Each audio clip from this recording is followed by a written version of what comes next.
are welcome. You can introduce yourself and then. Abalese application ku simu joso kukozesa okwogerako ne Ministry of Health okubategeeza oba olina symptoms y'obulwadde bwa COVID.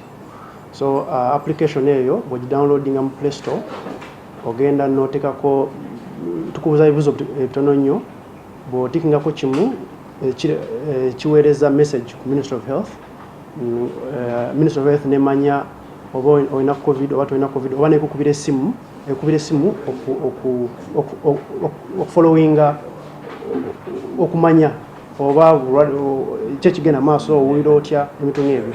Application eno kasita oba ne smartphone osobola gikozesa yemu engeri Ministry of Health gyereese okufuna information oba kiwandiise surveillance in public.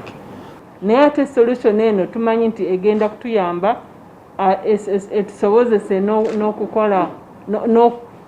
n'okukola programs endala ez'ebyobulamu kubanga ekya COVID kyekize kituleetedde technology naye technology eno twagala tugyongeremu tugigaziye esobole okutuyamba tusobole okuinteractinga n'abantu baffe abali mu byalo.